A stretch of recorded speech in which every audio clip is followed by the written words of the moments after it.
వాళ్ళ మన మెదక్ జిల్లాలో పాపన్నపేట, హవేలీ గన్పూర్, కొల్చారం, మెదక్ రూరల్ మండలాలు ముఖ్యంగా ఈ గణపురం ఆనకట్ట మీదనే ఆధారపడి యాసంగి పంటలు సాగు చేయడం జరుగుతుంది.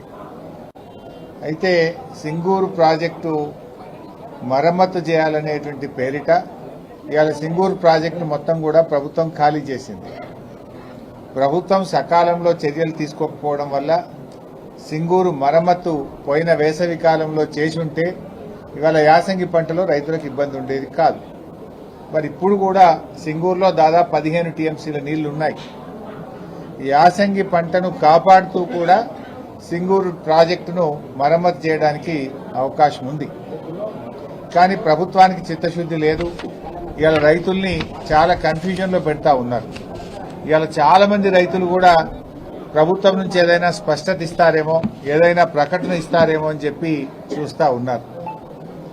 గత 10 సంవత్సరాల్లో బోరు బండి మాయమైపోయింది. నిజానికి సింగూరు ప్రాజెక్ట్ అనేది మెదక్ నిజామాబాద్ ప్రజల హక్కు అని ఎన్నో ఏళ్ల పోరాటం జరిగింది. గౌరవనీయులు కేసీఆర్ గారు ముఖ్యమంత్రిగా ఉన్నప్పుడు సింగూరు వాటర్ను మెదక్ జిల్లాకు, నిజామాబాద్ జిల్లా సాగునీటి కోసం మొదటి ప్రాధాన్యత ఇచ్చింది బీఆర్ఎస్ ప్రభుత్వం. హైదరాబాద్కు అటు కృష్ణా గోదావరి నీళ్లు తెస్తూ సింగూరు నీళ్ల ద్వారా మరి 2 పంటలకు కూడా మెదక్ నిజామాబాద్ జిల్లా ప్రజలకు సాగునీరు అందించింది బీఆర్ఎస్ ప్రభుత్వం. అవసరమైతే కాళేశ్వరం నీళ్లను కూడా మళ్లించి 2 పంటలకు కూడా నీళ్లు అందించింది బీఆర్ఎస్ ప్రభుత్వం. అసలు నేను ఆ రోజు నీటిపారుదల శాఖ మంత్రిగా ఉన్నప్పుడు జీవో ఇచ్చి, యాసంగి పంటకు జీవో ఇచ్చి 3 విడతల్లో ఎన్నెన్ని నీళ్లు ఇస్తామో కూడా పంట సాగు కంటే ముందే జీవో ఇచ్చినాం. హైదరాబాద్కు రావాల్సిన అవసరం లేకుండా, రైతులు ఎదురు చూడకుండా 10 ఏళ్లు 2 పంటలకు నీళ్లు ఇచ్చింది బీఆర్ఎస్ ప్రభుత్వం. కానీ అలా కాంగ్రెస్ వచ్చింది, మళ్లీ కష్టాలు మొదలైనాయి. నేను ఇప్పుడు రాంగా చూసుకుంటూ వచ్చిన కొల్చారంలో, ముంబాజ్పల్లిలో అన్ని బోరుబండ్లు కనబడుతున్నాయి. గతంలో అసలు బోరుబండి అనేది కేసీఆర్ గారి హయాంలో మాయమైంది.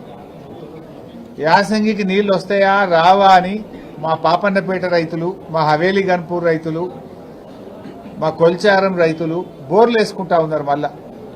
అంటే మళ్ళీ అప్పులపాలవుతున్నారు రైతుల పరిస్థితి. అంటే మార్పు తెస్తాం అంటే మళ్ళీ ఏం మార్పు తెచ్చిండ్రు? పాత రోజులు తెచ్చిండ్రు. మళ్ళా బోర్ల చుట్టూ రైతులు మళ్ళీ అప్పులపాలయ్యేటువంటి పరిస్థితి తెస్తా ఉన్నారు. 10 ఏళ్లలో ఒక్కనాడు కూడా బోర్ వేయలే రైతులు. కానీ మళ్ళీ కేసీఆర్ పాలన పోయింది, కాంగ్రెస్ పాలన వచ్చిందంటే మళ్ళీ బోరు బండ్లు వచ్చినాయి. మళ్ళీ బోర్లు వేసేటువంటి ఇబ్బందులు, బాధలు ఇవాళ రైతులకు వస్తా ఉన్నాయి. మొన్న ఒక రైతు కూడా ఫోన్ చేసిండు, దుర్గయ్య అనే రైతు నాకు పాపన్నపేటకెళ్ళి, సార్ నీళ్లు వస్తాయా రావా అని నన్ను అడుగుతుండు. ఏం చెప్పాలి? కాంగ్రెస్ పాలనలో ఏం అర్థమైతలేదు సార్, మేము నారు పోసుకోవాలన్నా వద్దా సార్, ఎట్లా సార్ అని దుర్గయ్య అనే రైతు నాకు ఫోన్ చేసి పాపన్నపేటకెళ్ళి అడుగుతా ఉన్నాడు. అంటే ఎంత గందరగోళంలో ఈ ప్రభుత్వం ఉన్నది. మీరు రైతులకు స్పష్టత ఇయ్యరా? ఈ పాటికి నార్లు పోసేసి నారు పెరుగుతుంది, ఇంకా రేపో మాపో నాట్లు వేసే కాలం వచ్చింది. కానీ ఇంతవరకు ఇలా ఒక కన్ఫ్యూజన్లో ఉంచారు. అంటే అసలు చెప్పుకునే దిక్కు లేదు, ఎవరు రైతుల బాధ వినే పరిస్థితి లేదు. ఇక్కడ ఈ ప్రభుత్వం మొద్దు నిద్రపోతా ఉంది, రైతులకు స్పష్టత ఇచ్చేటువంటి పరిస్థితి లేదు.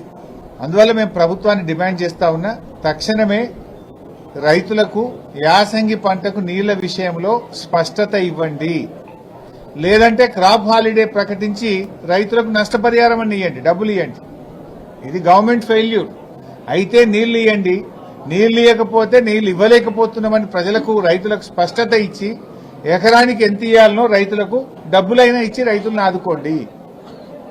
కన్ఫ్యూజన్ లో ఏమైందంటే టైం పోతున్నది.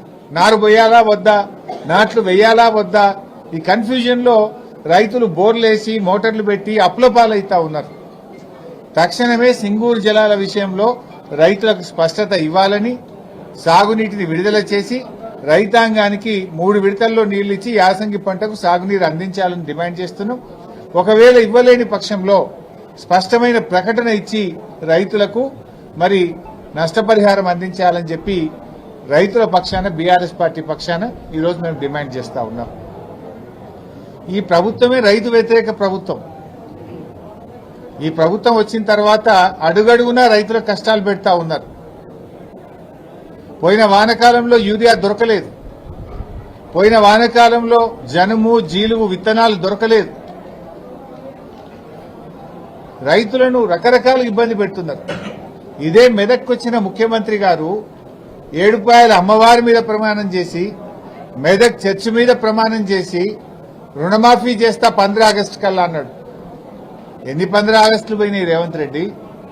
ఎందుకు ఈ రోజుకు రుణమాఫీ పూర్తి కాలేదు? కేవలం 40% మంది రైతులకు మాత్రమే రుణమాఫీ జరిగింది. ఇలా రుణమాఫీ విషయంలో రైతుల్ని మోసం చేసినారు, రైతు బంధు విషయంలో రైతుల్ని మోసం చేసినారు, బోనస్ విషయంలో రైతుల్ని మోసం చేసినారు, ఎరువుల సరఫరాలో ఫెయిల్ అయిపోయినారు, విత్తనాల సరఫరాలో ఫెయిల్ అయినారు, పంట కొనుగోలు విషయంలో కూడా ప్రభుత్వం ఫెయిల్ అయిపోయింది. పోయిన యాసంగి బోనస్ ఇప్పటి వరకు రాలేదు. రాష్ట్రంలో పోయిన యాసంగిది 1200 కోట్ల రూపాయల బోనస్ ఇంకా కూడా ప్రభుత్వం ఇయ్యడం లేదు. 6 నెలలు అయిపోయినా బోనస్ పైసలు పడతలేవు. ఈ వానకాలం బోనస్ కూడా 600 కోట్లు బకాయి పడ్డది ప్రభుత్వం. పేరుకేమో 24 గంటల్లో వేస్తున్నాం, తెల్లారే ఇస్తున్నాం అంటున్నారు. నెలలు గడిచిపోయినా యాసంగి బోనస్ బల్లే, వానకాలం బోనస్ బల్లే. యాసంగి 1200 కోట్ల రూపాయలు పెండింగ్ ఉంది, యాసంగిలో ఈ వానకాలం 600 కోట్లు పెండింగ్ ఉంది. 1800 కోట్ల రూపాయలు బోనస్ ఈ రోజు కూడా పెండింగ్ లో ఉన్నాయి. ఈ బోనస్ డబ్బులు ఎప్పుడు ఇస్తారు అని రైతుల పక్షాన్ని నేను అడుగుతా ఉన్నా. తక్షణమే రైతులకు ఇవ్వాల్సిన 1200 కోట్ల రూపాయల బోనస్ విడుదల చేయాలని డిమాండ్ చేస్తా ఉన్నాం. ఇప్పుడు యాసంగి కూడా రైతు బంధు ఎప్పుడు ఇస్తారు? ఇంకా ఆల్రెడీ పంట సీజన్ స్టార్ట్ అయింది. రైతులు దుక్కి దున్నుతున్నారు, చేను రెడీ చేసినారు, నార్లు పోసినారు. మరి పెట్టుబడి సాయం అనేది మొదట్లోనే ఇవ్వాలి కదా. మరి యాసంగి రైతు బంధు ఎప్పుడు విడుదల చేస్తారు? ఇంకొక వైపు వ్యవసాయ మంత్రి ఏమో చిన్న చిన్నగా లీకులు ఇస్తున్నాడు. ఏమని? మేము యాసంగి రైతు బంధు సాగు చేసిన వాళ్ళకే ఇస్తాం, మిగతా వాళ్ళకి ఎగబెడతామంటున్నాడు.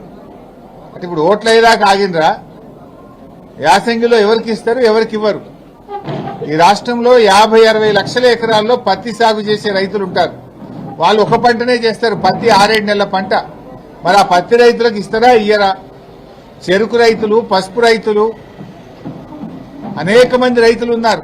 మరి ఆ రైతులకు ఈరోజు మీరు యాసంగికి సబ్సిడీ ఇస్తారా, ఇవ్వరా? కందులు 10 నెలల పంట, చెరుకు 11 నెలల పంట, పత్తి 7 నెలల పంట, పండ్ల తోటలున్నాయి, ఆయిల్ పామ్ ఉన్నది. మరి రైతుల పరిస్థితి ఏంది? అంటే నువ్వు అప్పుడేమో రేవంత్ రెడ్డి 3 పంటలకు ఇవ్వాలి రైతు బంధు అన్నాడు, ఇప్పుడేమో ఒక్క పంటకే ముక్కులకు వచ్చిందా? ఇప్పటికే నీ ప్రభుత్వం వచ్చిన తర్వాత 2 ఏళ్లలో 2 పంటలకు రైతు బంధు ఇచ్చినావు, 2 పంటలకు రైతు బంధే కొట్టినావు. మరి ఇప్పుడు యాసంగి రైతు బంధు సంగతి ఏందో స్పష్టంగా చెప్పాలి. అందరూ రైతులకు కూడా యాసంగిలో రైతు బంధు నిధులు వెంటనే విడుదల చేయండి. పెట్టుబడి కోసం ఇచ్చే సాయాన్ని ఆలస్యం చేయొద్దు. తక్షణమే రైతు బంధు డబ్బులు విడుదల చేయాలని చెప్పి మేము ప్రభుత్వాన్ని డిమాండ్ చేస్తా ఉన్నాం.